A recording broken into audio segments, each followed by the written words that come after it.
And we're live, full-time family. I just ran into a video like literally 30 seconds before the stream started of Daniel Cormier injuring himself at the UFC 226 press conference. Not the open workouts, not training, not cutting weight, standing up at the press conference table. It was hey, it is what it is, man. That's what it is. This is UFC 226. We already lost Holloway versus Ortega. We've got to cover that. We've got a lot to cover, and we're running off like 2 hours of sleep, coming off of a 10-hour shift. So, excuse me if we, I don't know, ramble a little bit. I don't even know if I fall asleep on this thing. I don't know what's gonna happen today. We're gonna cover this news. And we're going to try and do it at a relatively fast pace so we can get out of here and also get cover some of these topics in actual videos because there's shit going down, man. UFC 226 is this weekend. Miocic versus Cormier or Miocic versus nobody? What if like Derek Lewis versus Francis Ngannou turns into the main event of UFC 226 because Daniel Cormier just fucking broke his foot slipping on a banana peel? Are you fucking kidding me, full-time family? Check this out. It literally looks like Daniel Cormier slips on a banana peel. Now, I believe Stipe versus DC is still on. But that's because Daniel Cormier is going to show up to fight with a little bit of a boo-boo. Now, he might not have broke something, but he was slow to get up. You're about to see. He was slow to get up, and he was down for a while. And when he got up, he kind of needed help. Not looking good if you got a heavyweight title fight in like fucking 2 days. So, that being said, we're going to hit play right now on Daniel Cormier slipping on a banana peel. And watch how he falls, bro. He literally, like, slips on a banana peel. Like, check this shit out. Hey, I'm going to swear. Who the fuck? Oh, who's he sitting next to? Derek Lewis? God, keep your bananas in the locker room. These guys off, and thanks for coming, you guys. We'll see you Friday. All right, everybody. Eyes on DC. Eyes on DC. This guy right here.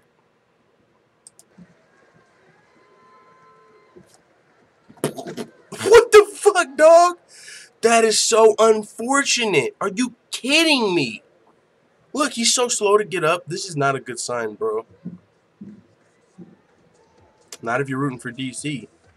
Bro, watch the fall, though. Like, I'm not laughing at his injury. I'm laughing at the way he fell. It's like it literally looks like he slipped on a banana peel. Like, what's going on, Triple OG? All right, let's watch DC. He's turning now. Take it back just one more second. Can we slow this thing down? I don't think so. Too tired for all that. Let's go. Watch him fall. And it's not funny. I'm not laughing at someone getting injured. I'm laughing at the way he falls, the manner in which he falls. It literally looks like he slips on a banana peel.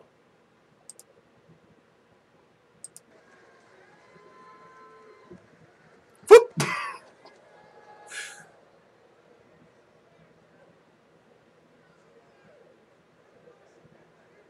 That literally just happened, by the way, like 15 minutes ago, I'll say. This literally just happened. The end of the post-fight press conference was happening as I was setting up the stream. So now, this would be absolutely asinine. I can't think of the word because not fucking Stephen A. Smith.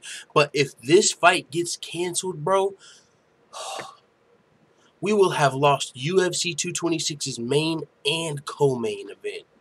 That would be crazy, but I don't think DC's going to be ducking his motherfucking taco. I mean, this is still an opportunity for him, and somebody's got to, the show's got to go on. So even if DC comes into this injured a little bit, I mean, it might give him a little of an excuse if he loses, right? If he loses this fight and we come to find out he had like a fucking broken foot coming in and he didn't tell anyone because he wanted the fight to happen. As we've seen this in the past, right? Who was Luke Rockhold versus Yoel Romero? Yoel missed weight and we almost lost our main event. It's like, I think UFC 221. Because if Luke Rockhold doesn't take the fight with Yoel Romero, we don't have a main event. So the UFC, like, people were kind of scrambling, like, ooh, we need this fight to fucking happen. And so it still happened. And they really need this fight to happen. So I would imagine DC, and I don't even know if they have, like, them shots, that they give in, like, the NFL. If you get hurt, they fucking give you a shot and you go back out there. Like a cortisone shot, I think they call it. He's going to need, like, a motherfucking cortisone shot if that's not on the USADA banned list. But I do think DC's going to take this fight no matter what injury he may have just sustained in this fall. He was a little slow to get up. Might have a, bad leg, bad ankle. We don't know what it is. Well, I'm sure we'll hear more about it after the fight, not before the fight. I think this might be something that's kind of on hush. You know, I don't think the UFC or Daniel Cormier is going to come out and say, man, I just fucked up my knee, fights off. If anything, cortisone shot, we got to get the show on the road. I'm sorry, I know, DC, this sucks, but you slipped on the fucking banana peel. Don't blame us. You know what I'm saying? You just slipped. Like, literally Tony Ferguson stuff. What the fuck? Full-time family. Tony Ferguson just slipped on the cord. DC slipping on a floor? What did he slip on? Fucking Derek Lewis, did he throw his bucket of KFC, but is the floor greasy? I don't know what's happening here, but I gotta watch this one more time. I'm not laughing at DC's injury, but the way he falls, for some reason, it just elicits a response, a comedic response. I'm like, but then I think about that I'm laughing at an injury, and I'm like, that's not what I'm trying to do, but this motherfucker just slipped on a banana peel. I can't. I'm trying to not laugh, but all right, we're not going to watch. I think I heard it that time. Hold on. We got to play it one more time.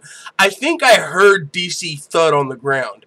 I might have just caught that, but it sounded like a pretty heavy thud, dog. What? DC? No. No. Oh, Lord, full-time family. This is going to be a fun show. I'm fucking delirious because I'm tired. I stayed up all night last night, 4th of July, up to like 4:30 in the morning. Had to work at 6, so I got like 45 minutes in, you know, a little bit of shut-eye, but I wasn't asleep.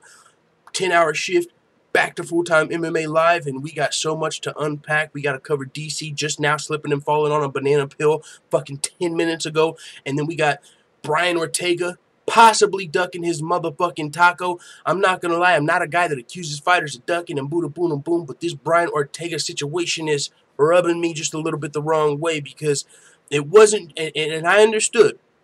Frankie Edgar offered to step up and fight Brian Ortega short notice, replace Max Holloway, and it would have been like history repeating itself kind of, because if you recall, this is exactly how Brian Ortega got his opportunity.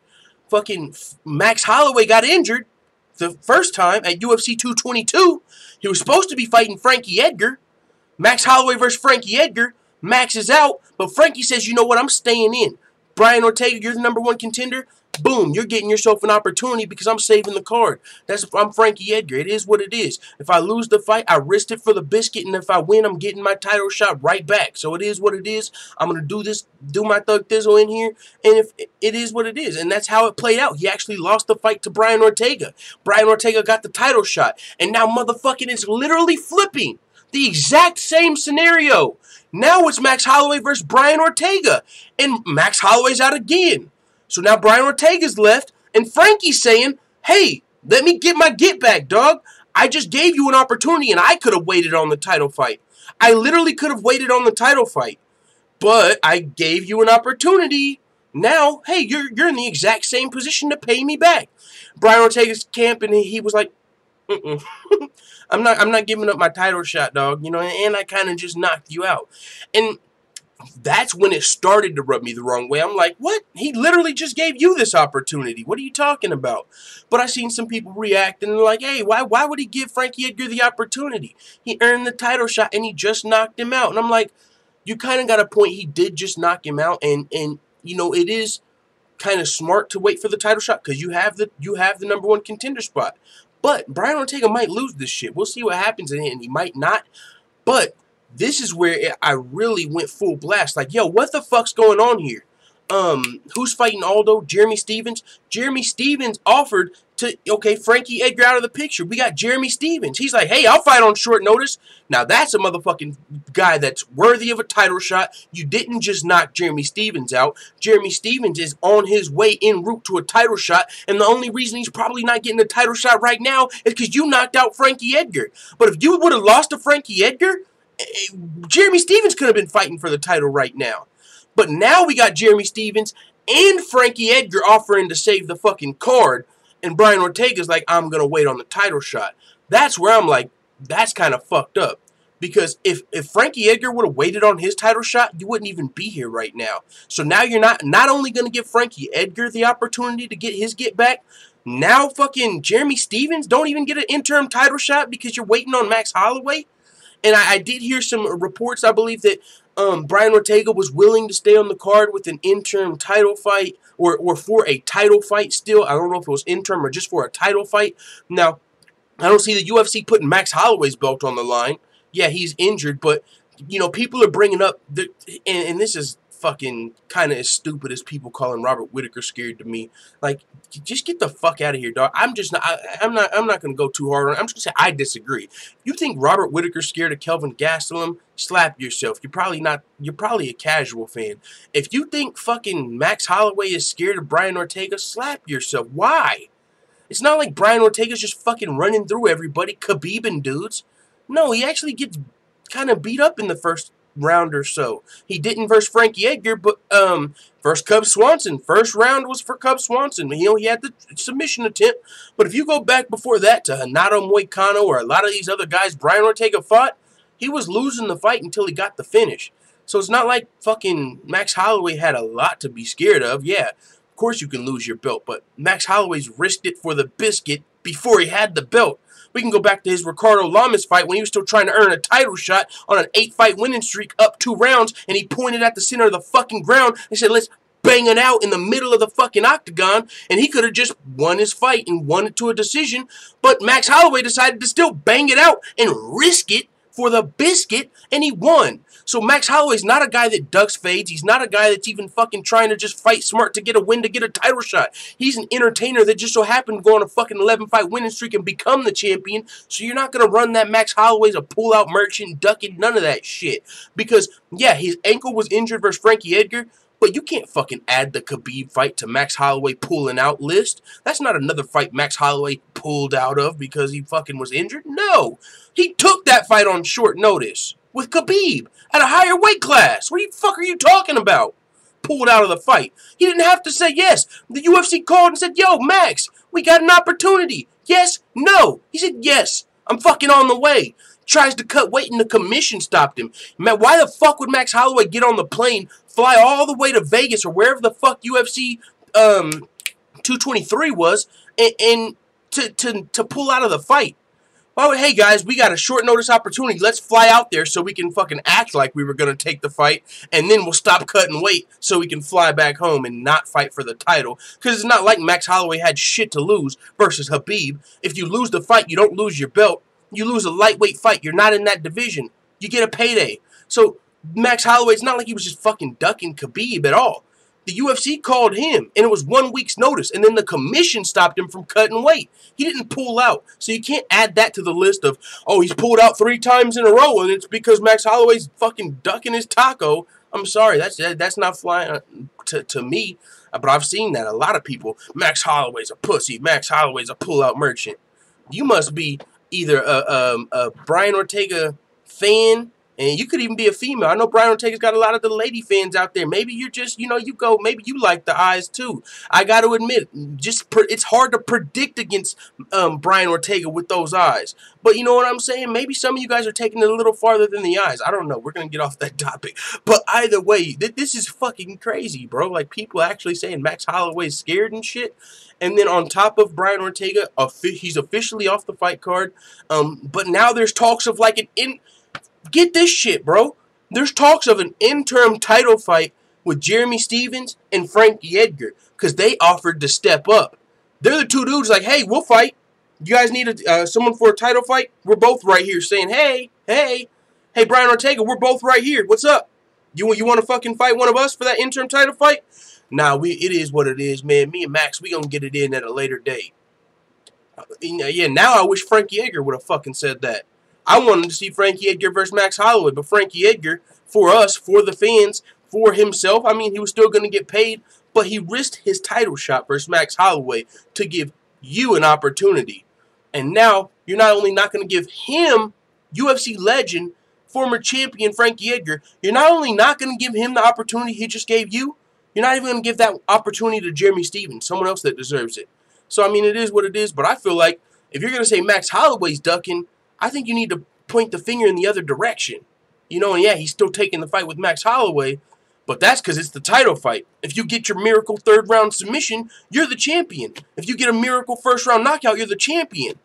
But if you fight against fucking Frankie Edgar, lightning has to strike twice. If you fight against Jeremy Stephens, Lightning has to still strike twice. Actually, Frankie Edgar has to strike 3 times because you have to beat Frankie Edgar twice and Max Holloway with one of those miracle comeback submissions, and or knock him out, or a TKO. But with that being said, yeah, this situation, even if you fight Jeremy Stephens, you're probably going to get outstruck, very likely. Jeremy Stephens, a veteran of the game and a fucking savage, a legit top 5 featherweight. He's probably going to be winning the fight as well, unless you get a miracle comeback submission. So maybe for Brian Ortega, he's like, hey, man, if I'm going to get the belt, I might have been, and I'm not saying Brian Ortega's been just getting completely lucky to this point, but a lot of those fights, if they would have went to the judges' scorecards, he would have lost. So it is what it is, man. Interesting situation, but we definitely lost our co-main event, and with fucking DC slipping on a banana peel, we might have lost our main event as well. But hopefully DC, like I said, cortisone shot, something, walks it off, and he still gets in there. I think he will. I think the UFC really needs that fight to stay on the card. So with that being said, someone said they need to make UFC 226 free on Fox. But with that being said, let's move to the next topic. Uh-oh, I see. Is there somebody new in the chat? What's up, man? Make sure you hit subscribe if you're here. Somebody said this dude is super salty about Jeremy Stephens being what? What? Being I think you said a gatekeeper? Oh, are you talking about me? No, I'm just legit saying Jeremy Stephens. Let's pull up the motherfucking rankings. If you think Jeremy Stephens is just a gatekeeper at this point. I mean, if you mean he's a guy that's not going to just get pushed to the title because he doesn't have a country behind him or something, a lot of those people are gatekeepers. But he's also a guy that can whoop ass 5 times in a row and earn his title shot. He don't have to, get 2 finishes and the UFC say, yo, we fucking love the eyes, we love the tats, we love everything, we love the fans, let's get you a title shot. Yeah, he's not going to be one of those guys. But who did he just beat? Josh Emmett in his last fight? Now he's about to be fighting Aldo.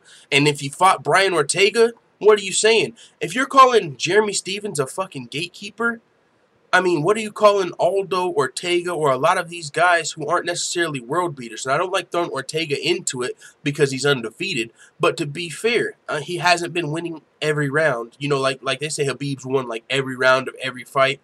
That's definitely not the case for Ortega. But I'm still an Ortega fan. What he does is crazy. But at the same time, when you got people coming out and accusing Max Holloway of ducking this guy, we just got to be real at some point in our lives, in my opinion. Let's go to these fighter rankings real quick. I know Jeremy Stephens is definitely ranked in the top 5, and he's really close to a fucking title shot, homie. Just so you know. Jeremy Stephens ranked number 4. If he beats Aldo ranked number 1 or 2, guess who's next for the title shot? Frankie Edgar. I know, he's still got one coming. Maybe he has to fight him. But Jeremy Stephens is 1 or 2 fights away, bro. That is not a gatekeeper. A gatekeeper is a guy... Damn, I don't want to do it to my boy Cub Swanson. But you know what I'm saying? It's not a guy that's on the way to the title shot. It's kind of a guy that's going to keep you away from the title shot. Jose Aldo's not fighting Jeremy Stephens to see if he's getting to a title shot. It's actually the other way around.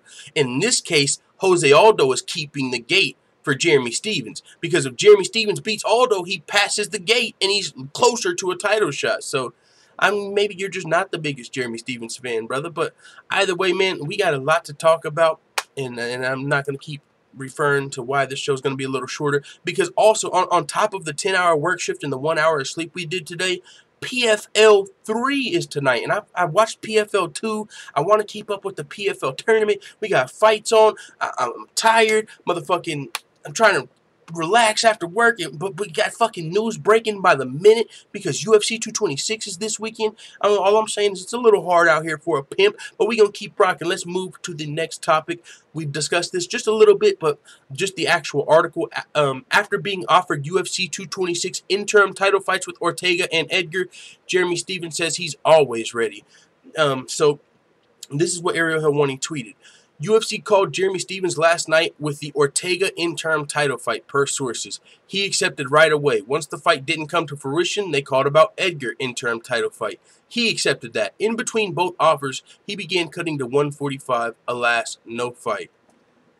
Bro, you can't tell me that's not ducking. I'm sorry. Maybe it's just a little bit of duck, goose. Maybe it's just a little bit of smart. And I'm gonna give Brian Ortega a little bit of slack, and this is why. He's not a guy that's ever fought for the title before. He might even not even thought he was going to make it this far. With the way his UFC career started with the failed drug test, the way his fights went, losing the beginning of the fights, getting them comeback wins, now fucking knocking out Frankie Edgar, you might have felt like lightning struck. You might wake up sometimes and be like, I'm the guy that knocked out Frankie Edgar. Or, I'm about to be fucking fighting Max Holloway for a title. Wake me up. So maybe you don't want to risk that opportunity, because unlike Frankie Edgar, the difference here is Frankie Edgar's already fought for a title 8 times in his career. Brian Ortega has 0. Maybe he's like, this is a once-in-a-lifetime opportunity for me, as to where Frankie Edgar's like, I've been there, done that. I can get another title shot with a couple big wins. People already want to see me versus Max. Hey, it is what it is. You know, so on top of maybe he felt like he had a better matchup against Ortega. Maybe he felt like I'm about to not only beat Ortega, but I got another title shot potentially on the way. You know what I'm saying? So that's the one difference here, and that's where I'll give him some slack. But whenever I see he turned down an interim title fight with these other top contenders, that's unfortunate, because we could have had Brian Ortega still a second title fight. No Max Holloway, that's cool, but we've seen that in the past. He was out of UFC 222 and 223. Not his fault. But we could have still had a second title fight on the line. We could have still had Brian Ortega, and we could have had either one. Take your choice. Whichever one makes you happier, we could have had. Brian Ortega versus Jeremy Stephens. I would have fucking loved that fight. Brian Ortega versus Frankie Edgar, the rematch. That would have been dope just because the way that it played out. It would have been super cool, because Max Holloway got injured, and that's how Brian Ortega got his opportunity. They're about to fight again. Max Holloway got injured, and that would have been how Frankie Edgar got his opportunity. But Brian Ortega was like, nah, dog. I'm gonna hold on. I'm gonna do what you should have done. You know, maybe he learned from Frankie Edgar. I can go out here and risk it for the biscuit and get knocked out in the first round, or I can just say, know when to hold him, know when to fold him, and I'll see you when I see you. How about you two fucking fight in the meantime? You guys that wanted to fight me for this interim title fight, how about you motherfuckers fight? You know what I'm saying? Maybe that's the case, but it is what it is. Unfortunate. Brian Ortega's off the card. He didn't want to accept the fight with anybody other than Max Holloway. And you guys let me know in the comments why you think that is. I'm going to give Brian Ortega a little slack because it's his first title shot, once-in-a-lifetime opportunity, but we could have had the card saved, and because of Brian Ortega or his team, his manager, whichever one, Brian Ortega, we don't get to see him on the card. But we'll move on to Serra subduing a drunk guy on Instagram.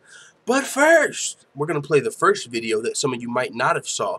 I'm sure a lot of you have saw this video probably by now on Dana White's Instagram, Serra's Instagram, where he's subduing this drunk guy who's fucking on his back. Clearly, you don't got jiu-jitsu, bro. Come on, bro. Like, this is why it would be so fun to be a professional fighter. And maybe that's why I'm not one. Because because it seems like I'm not going to go out and start shit, but I wish a motherfucker would. You know what I'm saying?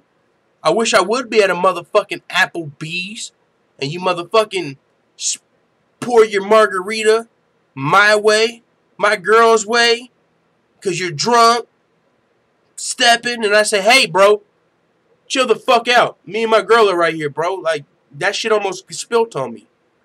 No, fuck you, bro. Motherfucker, you choke. That's a rear naked choke, you fucking bitch. The fuck? Now go to sleep. I'm just saying, bro. That's kind of got to be funny. Like, when you're defending yourself and a motherfucker thinks they can, but they have no clue the powers you possess in your limbs, in your body. You know what I'm saying?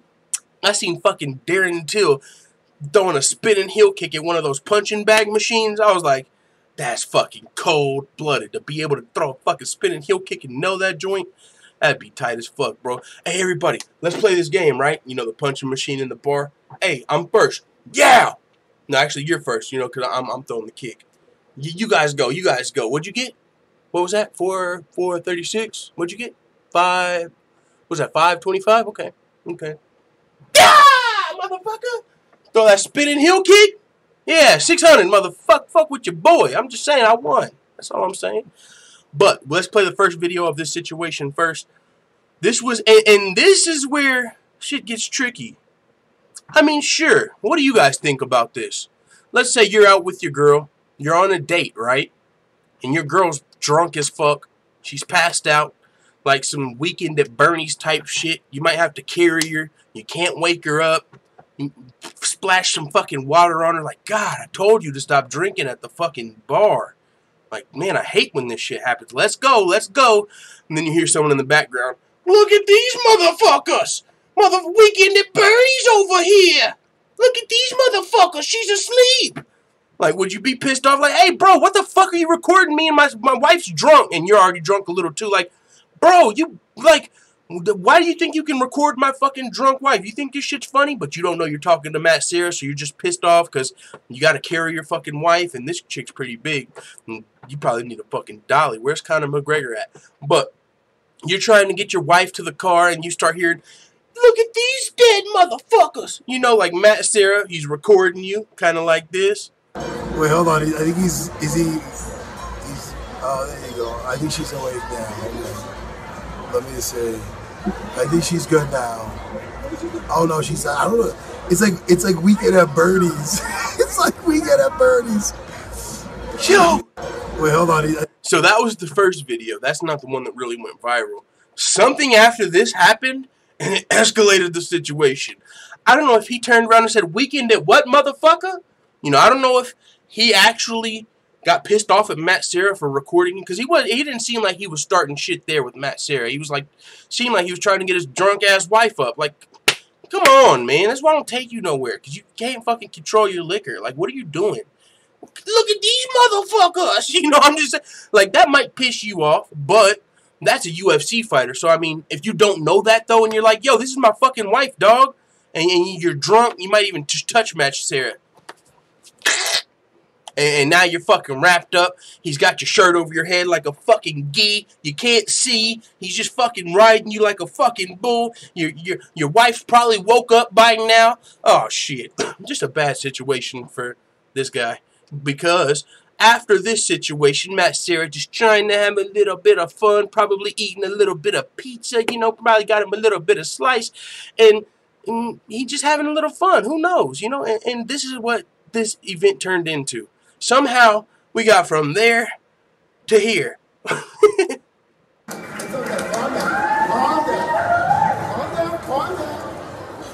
down.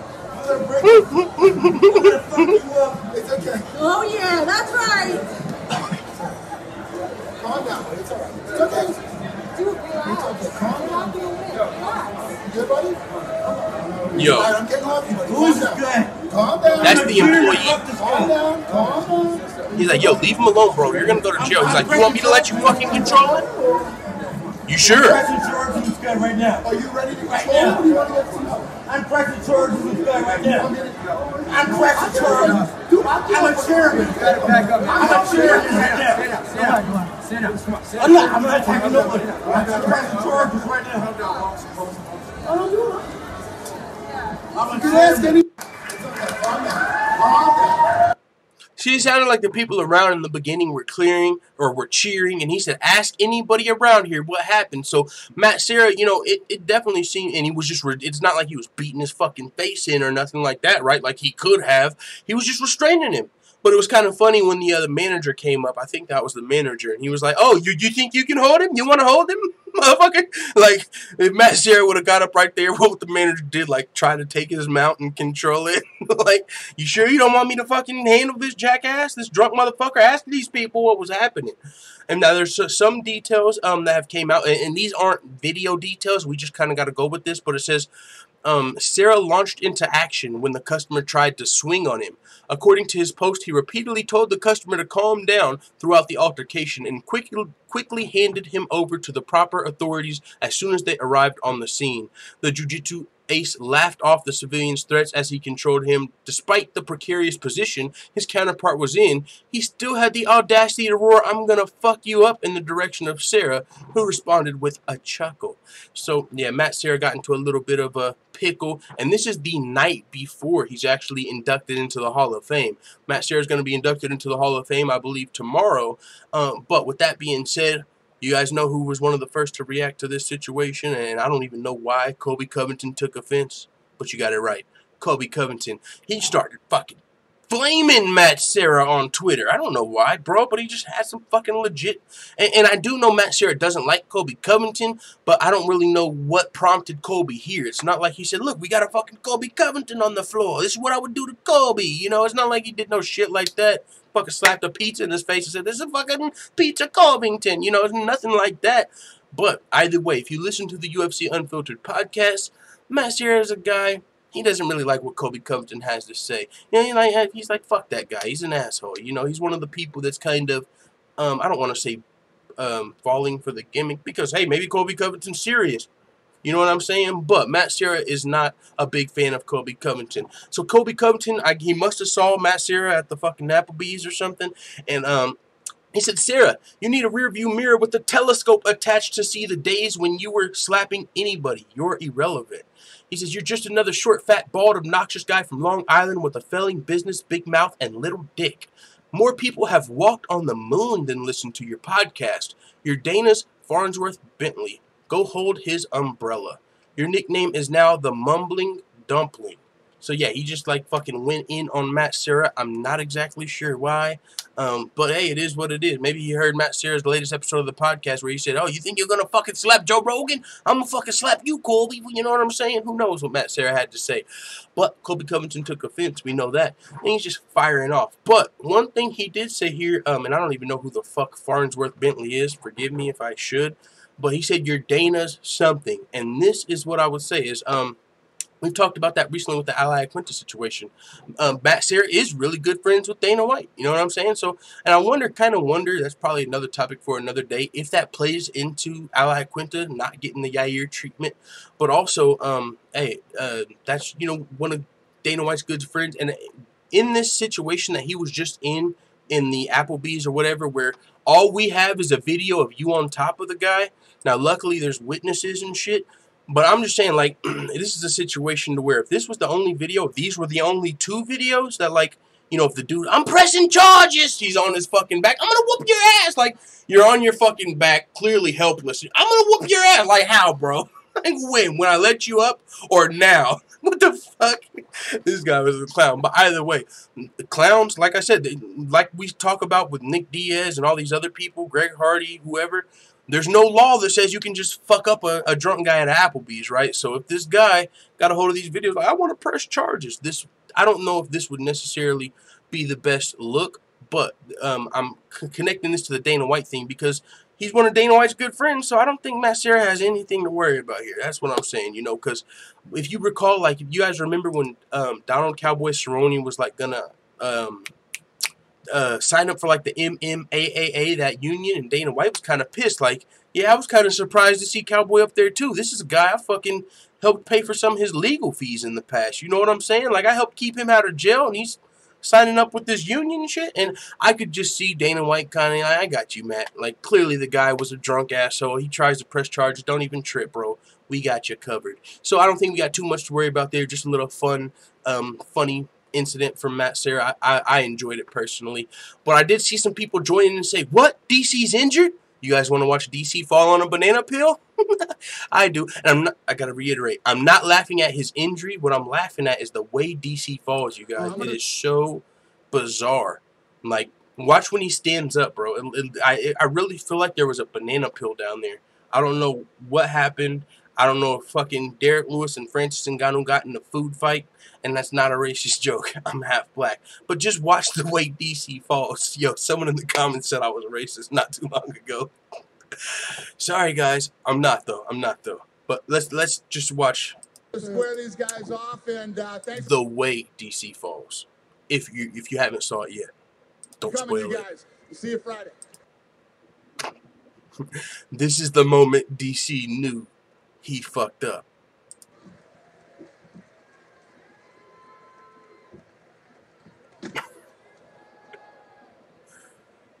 Oh, I don't know why every time that forces a laugh out of me, I feel like a bad person. I feel like I'm laughing at an injury. Let me guys know what you think in the comments. Do you think the way that he fell was funny, or am I just like a piece of shit for laughing at this? Alright, that's for those of you that missed it. DC fell at the pre-fight press conference. Is his fight off?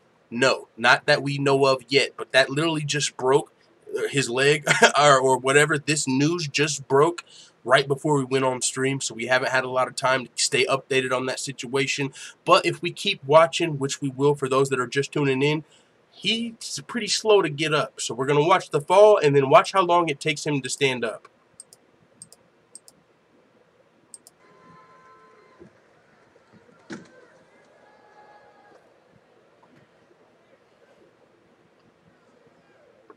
I think that's a 10 count. Yeah. In boxing, they would have waved that shit off.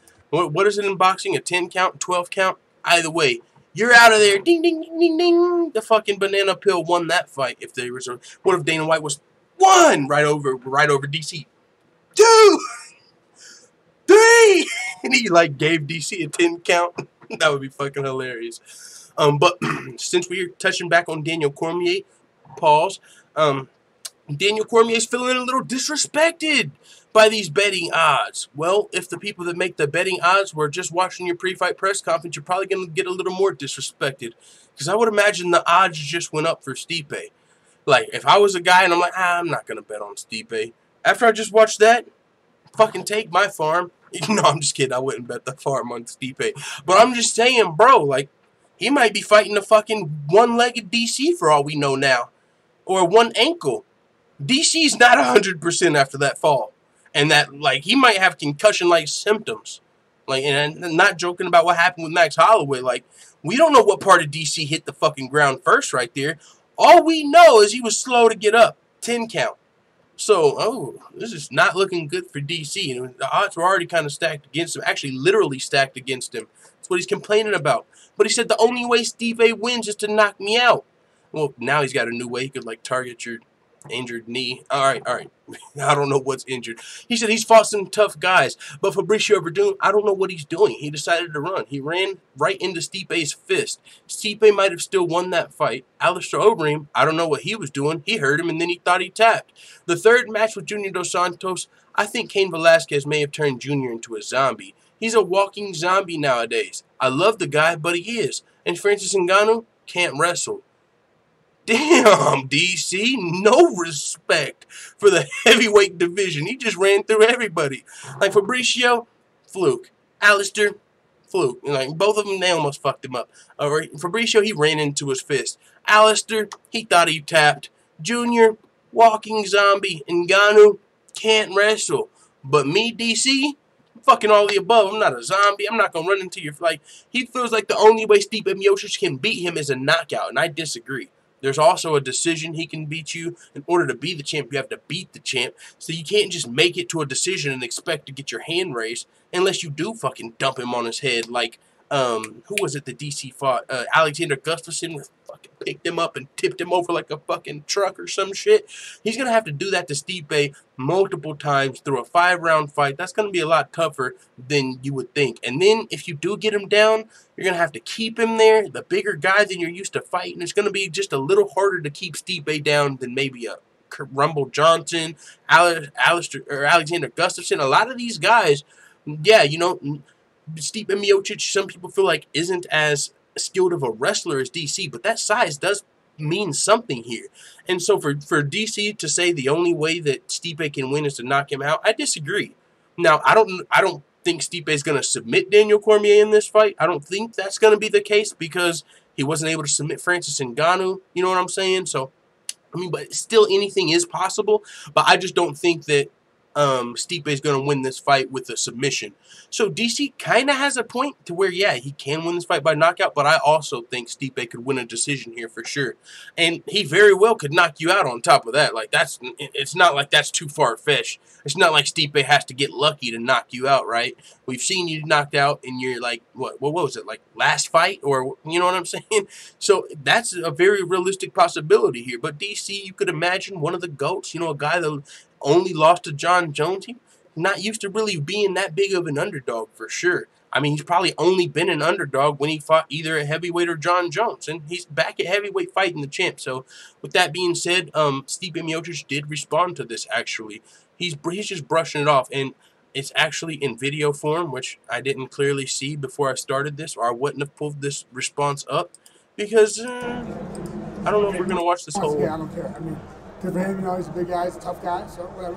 Last thing your main theory is he Wants to get, I don't care. I mean, 145 pounds right now. Does that surprise you that he thinks that big? no, whatever, you know, how big he wants to get, I don't care. I mean, good for him, you know, he's a big guy, he's a tough guy, so whatever. I kind of want to watch this whole interview. I fucks with Stipe, bro. Stone Cold Steve. I don't give a fuck if he weighs 250. I'm gonna do my thing. I'm gonna fucking whoop his ass, and I'm going back to work next Monday, bro. I gotta put in one of them full times, a 10-hour shift, dog. Me and full time don't be fucking around. We go to work and we get back to the grind. That's what Stipe was thinking, I think. But either way, man, he's brushing that shit off. Like, DC can think whatever he wants. He can think he's whatever. He can talk about this GOAT conversation. He can talk about Brock Lesnar. He can talk about John Jones. He can talk about GOAT. I don't give a fuck, bro. I'm just here to fight. I'm here to do my thing and earn my respect like I've been doing. I'm not really here with, I don't care how much he weighs. I don't care what he ate for breakfast. I don't care that he fell at the press conference. I'm just here to whoop ass and go back home and get back to work. That's what Stipe's here to do. Stone Cold motherfucking Stipe. Can't wait for UFC 226. But DC did say that he would have finished Francis Ngannou at UFC 220, which is it just me, or is DC kind of like ramping up the outlandish shit? Like, you know, like a lot of the shit he just said was kind of outlandish. Like, fucking JDS he's a walking zombie, even though like that USADA thing, he was cleared. I don't give a fuck. Like, walking zombie, it is what it is. And when he fought Ngannou, can't wrestle, fucking, he's like, DC's usually respectful, right? Even against his arch enemy, fucking rival, John Jones. He just now got fed up. He just now called him a fucking dirt dog shit cheat, or whatever he called him. Some type of cheat, steroid cheat. He just now amped it up on John Jones. But he's fucking, fucking taking aim at the heavyweight division. Fucking zombie. You can't fucking wrestle. You dusty Stipe fucking tap. You ran into his fist. Fuck all you heavyweights. Goddamn, DC's no respect. But it is what it is. DC says that he would have finished Francis Ngannou. Kind of interesting, you know what I'm saying? Because Francis Ngannou looked finishable, not by me or you, but by the heavyweight champion, right? He seemed like he was out of energy in the second round, third round, fourth round, fifth round. Stipe Miocic definitely had the grappling advantage, so it's like, not gonna knock him out against the fence, maybe a little bit of a rear naked choke, maybe a little bit of a guillotine. I mean, you know what I'm saying? He's out of energy, bro. Like, fuck it, let's just go home. We don't just want to see this guy kind of just walking around. Who did he just say was a fucking walking zombie? Who did DC say? He said that about Junior Dos Santos, right? Man, you want to talk about walking zombie? Let's talk about Francis Ngannou versus Stipe Miocic round 3. My dog was gone. I'm gonna put on my Francis face, like, for just third round, like, or fourth round even, like. Is that fucked up? My bad. I'm not trying to be disrespectful. I'm just cracking jokes. But you guys get the point. Like, he was out of there. So I kind of feel what DC's saying there a little bit. I kind of expected the finish in that fight. Like, bro, he's out of it in round 2. Like, he's probably going to be out of there for sure in round 3. And when round 4 came, I'm like, for sure he's out of here now. Like, he can barely walk. Like, he might finish himself by walking if Stipe doesn't do it soon. But he actually went to 5 rounds and it was a decision. But maybe when he was against the fence, maybe a little bit of submission, maybe some more ground and pound against the fence or something to try and get him out of there. But hey, at the same time, Stipe at that time was kind of like, fuck the UFC. I'm not here for a finish. I'm here to keep my belt. These guys don't respect me. They pay my opponents more than me. They give this guy all the promotion. They fucking say he hits like a Ford fucking Escort. I'm the champion beating these legends, and this is the motherfucking Ford Escort over here? Can I fucking punch the machine next? Y'all didn't even invite the champ to punch the machine. Y'all just give him the Ford Escort numbers. Like, come on, dog. Can I fucking hit that thing like a fucking Volvo or something? Damn, bro. That's all I'm asking. No respect, though, for Stipe Miocic, but now he's finally getting some. Can't wait for UFC 226. Now, moving on, we got a couple more topics to talk about 3 more things before we jump into the full-time family, before we get out of here. It's been a long day. Dana White saying that Greg Hardy might not make it to the UFC. What? Don't tell me the pressure's getting to you now. No, but I think it's probably got something to do with Greg Hardy already goofing off, right? You just earned your UFC contract, and now you fucking injure yourself in an arena football game with the fucking Tuscany Raiders or some shit. Like, dog, I didn't even know the fucking arena football still existed. And here you are, You just got your fucking contract, and you want to go play with the fucking Arizona Rough Riders. What the fuck? That's kind of unfortunate. We're already, if I'm Dana White, dog, I already have to answer a question about you everywhere I go. Hey, Dana White, do you like beating women? No. Well, why do you like Greg Hardy? Like, what the I already have to answer that everywhere I go. Hey, Dana White, is it true that you don't give a fuck if women get beat? Like, what? Hey, Dana White, is it true that you want to see NFL players beating women? What the fuck do you know? I think the guy fucked up one time, and I'm giving him a second chance. I'm not saying he's an angel. I'm not fucking doing nothing crazy. I'm giving him an opportunity here to prove he can change. That's all I'm doing. So if you're Dana White and you're asking that question at every fucking... Are you sure, Dana? This guy's troubled. Are you sure, Dana? He's got a checkered past. And now when they come, hey, Dana, I told you. How about Greg Hardy getting injured for the fucking Dallas doofuses? What? Who? What was he playing? Football? I thought they kicked him out. Oh, no, he was playing arena football. That fucking still exists? Yo, fuck this dude. Give me my contract back. I'm fucking ripping that shit. Fucking give me your pink slip back, dog. You're going back to the PFL. You're going to fucking Bellator. I'm sick of it, dude. I'm sick of the questions. I don't know.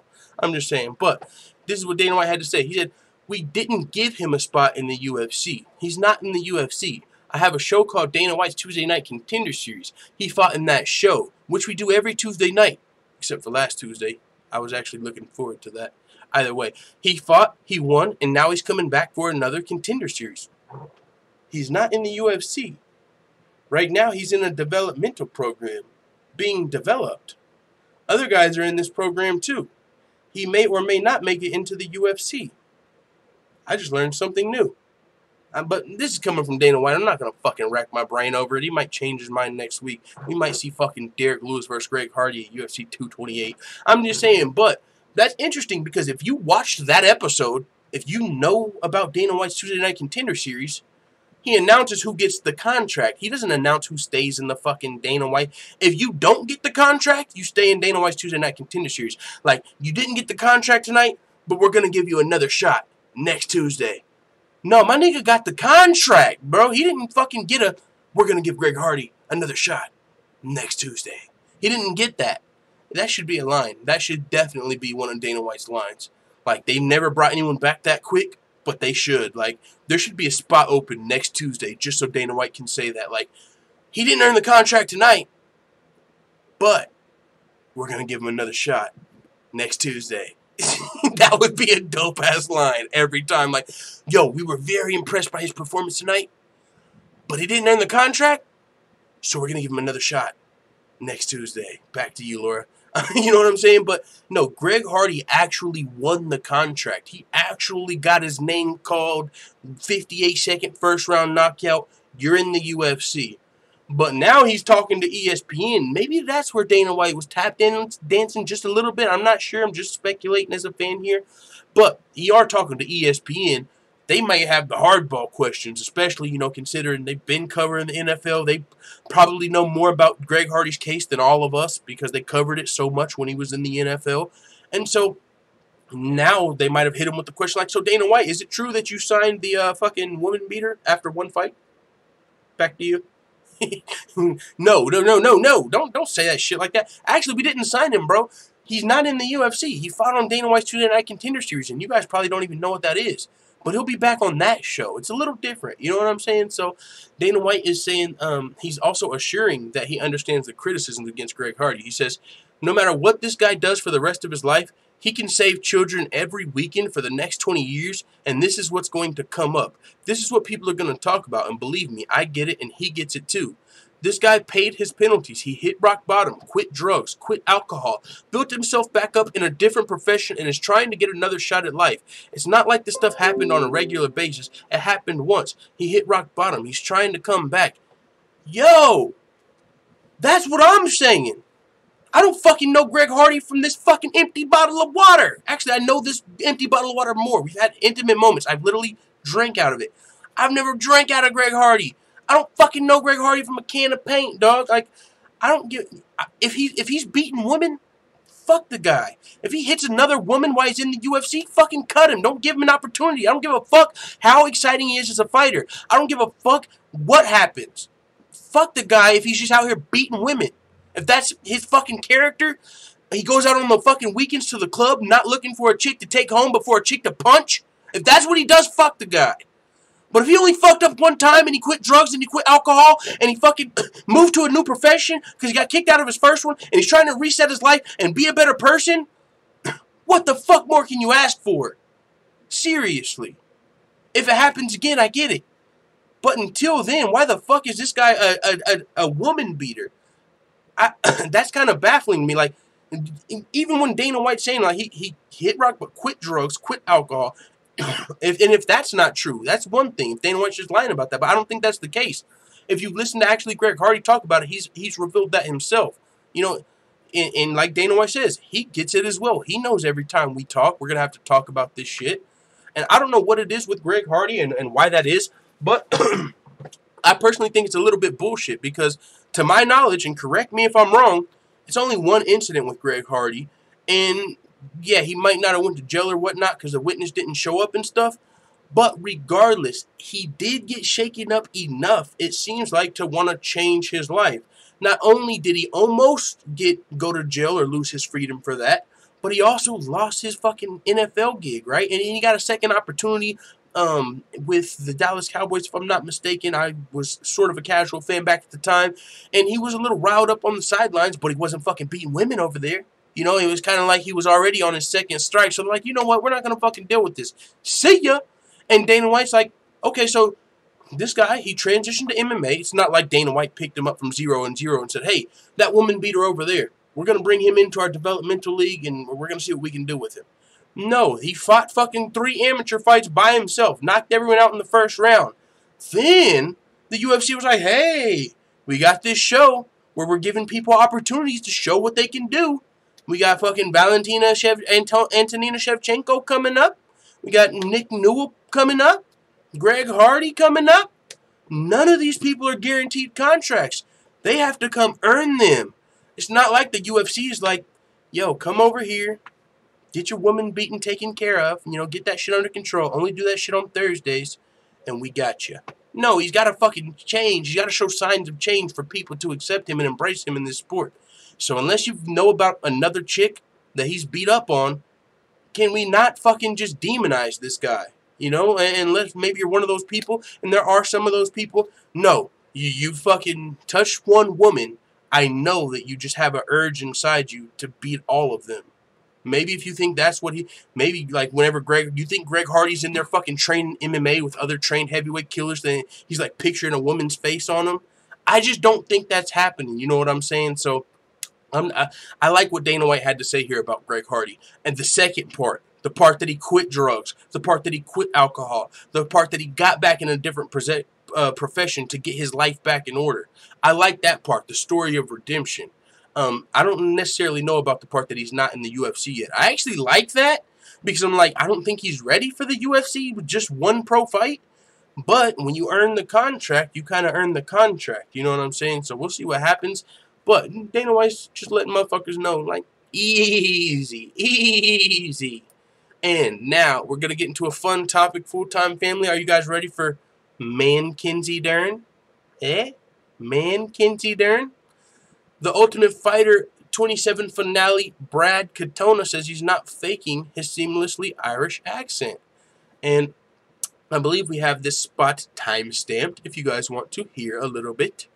A couple times, you're from Canada. People have asked about your accent. Where is the origin of this accent? So I'm not faking anything. Watch an interview with me a year ago. I talk very similar. You know, very, very similar. Maybe something slightly changed, but I don't think so. Like, I hear interviews with me now, and nothing's changed. I've just always talked like this my entire life when I was young. I'm sorry, guys. Like, he definitely got a little bit of Irish in there. Like, you know what I'm saying? But I don't think he's faking it necessarily. I think it's just a thing that can happen if you're from Canada and you move to Ireland to train with SBG. So you're around all these Irish dudes all day. You're training with Irish dudes. You're bleeding with Irish dudes. You're sweating with Irish dudes. You're talking to Irish dudes. You're eating with Irish dudes. You're fucking Irish chicks. You're doing everything Irish. You might pick up a little bit. You know what I'm saying? It's literally that simple in my mind a lot of the time. But this is only really a big deal because the Mackenzie Dern situation, right? But this is my question to you. Now, I think it's just a natural progression, honestly, probably on both accounts. Mackenzie Dern, she starts fucking living in Brazil for 5 years. Yeah, she's not going to forget English, but she might pick up a couple mannerisms. You know what I'm saying? Yeah, what was it, her R's, people said, oh no, she said R. She didn't say R. And it was like, yeah, it might not be 100% like she was born in Brazil, but she's going to pick up on some of the mannerisms. Her accent's going to change a little bit. Do you think that on camera she's talking, you know, like she's speaking her fake accent?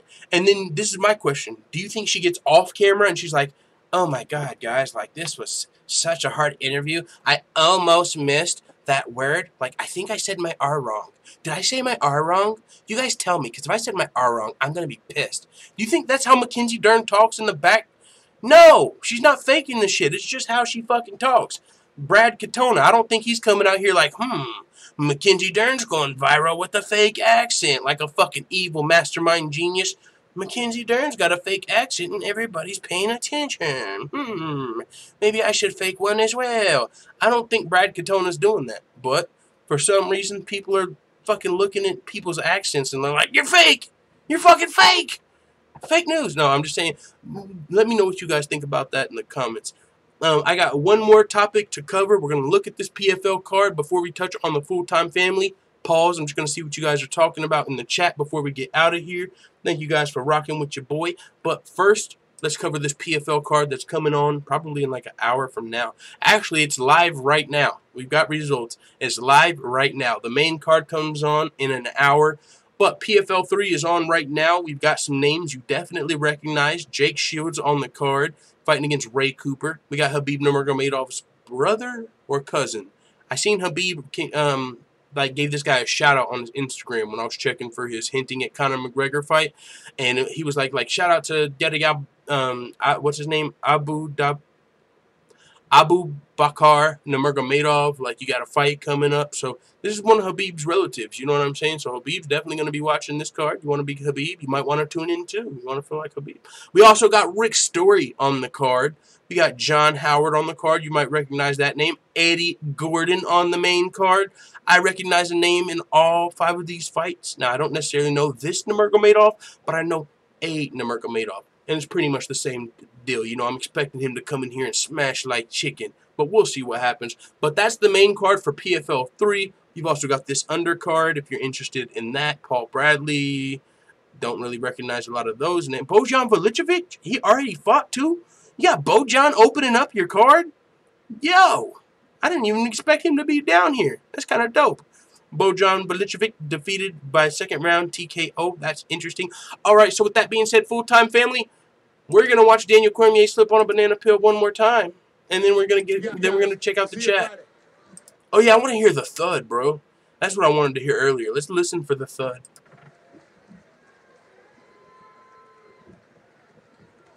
God! Dude, is that loud? My bad. I didn't mean to fuck up your ears. It sounded like he fucking fell on his belt. You guys remember in the WWE when they fucking used to take their belt and fucking, hit motherfuckers with the belt? I want to see that in the UFC for some reason. No, but it sounded like he landed on his belt or something. I don't know why. I was just thinking because this is a champion versus champion super fight. Like, either one of these guys could have got up and just fucking creamed the other one with their belt, like WWE style. But just one last time before we check out the comments, listen to the thud. All right, full-time family. Let's see what we got going on in the chat. We got gambling predictions from Trey Young. We got forward thinking already posted. Quincy Kobe Covington saying, I'm going to make Tyquill bite the curb. Oh, should we play a song? That was a pretty good MMA rap, right? Hair-hatted hooligan acting a motherfucking fooligan said DC slipped on his biscuits. Steakophobic Z said full-time. Dude, it's hot as fuck. How are you wearing that hat? Nice touch, by the way. Oh, trust me, man. The same way that I keep up the grind, man. Dedication. If you want to wear a hat like this in the summer, you just got to fucking think about the future, bro. Keep your eye on the prize, and soon the show will be over, and you can be like, whew, that shit was hot. But as of right now, our eye is on the prize, dog. That's what's going on. Johnny 5 in the building. Look at DC's leg in the air. How do you fall like that? It's literally got to be a banana peel, bro. I didn't even see his leg. Where's his leg, bro? Was that it? Was that his fucking leg right here? Are you kidding me? Let me check this shit out, bro. Oh! What the fuck, bro? He went face first. I didn't even see his leg like that until you said that, dog. Who was that? Motherfucking Johnny 5 in the building, bro. Buck, right when he falls, watch his fucking leg, bro. He fell on his face, dog. Look, look, look, right here, right here, right here. Watch my mouse. Bow! Damn, son. That motherfucker might have lost a tooth. Jose El said Ngannou's lunch. Yeah, I think fucking Derek Lewis was eating some KFC and he left that greasy-ass box on the floor. Inconsiderate. I'm just kidding. Did Dana trip him? Good question. We got to play it back. Did Dana trip him? I think if Dana was tripping anyone, it'd probably be Stipe, right? Oh, it's the guy in the black! We found him! We found him! Look, this guy walks by. Watch this guy in the black, family. Motherfucker, what did you do to DC? Where did he even come from? Where's the guy in the black? Now we're going to hit play. Here he comes, and he's fucking power walking. He's on a mission. He's on a mission to fuck up DC. Watch, watch, watch, watch. Right when he passes him. We found the culprit. Alright, full-time family, I'm done fucking around. No, but that is crazy. He definitely ate shit. His leg flew in the air. He definitely ate shit. That's crazy. Steakophobic said he went down like he was shooting for a takedown. Y'all gotta fucking chill. Motherfucker's gonna bring back the fucking DC meme if he keeps this up. He fucking dove into the ground and said, "Given your name." Fuck yeah, bro. Like, one more time or what? Forward thinking said Stipe and the guy in the black made an agreement. Stipe gave him the wink. Forward thinking is fucking crazy, dog.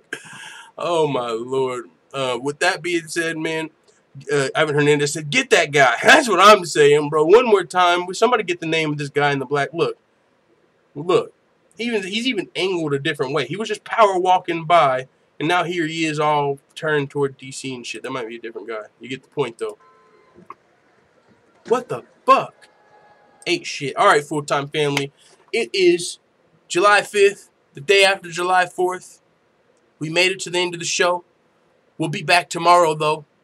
And now it's time for so long. Alright, we're not going to get into that. But, yo, thank you guys for chilling. Stamina MC in the building. That was definitely Thor's brother, Loki. Hey, Loki, the invisible motherfucker slipping past his ass. I hear you, brother. I hear you. But, yeah, man, thank you, everybody, for coming through and checking out the show. Hitting thumbs up if you did. If you didn't, you're a baby back, baby bagel biting bitch boy. But you already know that, so it is what it is. With that being said, man, we'll be back tomorrow. I might be watching PFL in like an hour if I don't crash the fuck out. And we'll be back tomorrow live for sure. Ultimate Fighter Season 27 is tomorrow. UFC 226 is this Friday. I still got to make videos on a lot of the shit we covered today. And we got to get an update on FDC, what's going on with his injury. So, yeah, man, we're still swamped. We got a lot more work to do. Let the full-time family know what you guys think in the comments. See you later.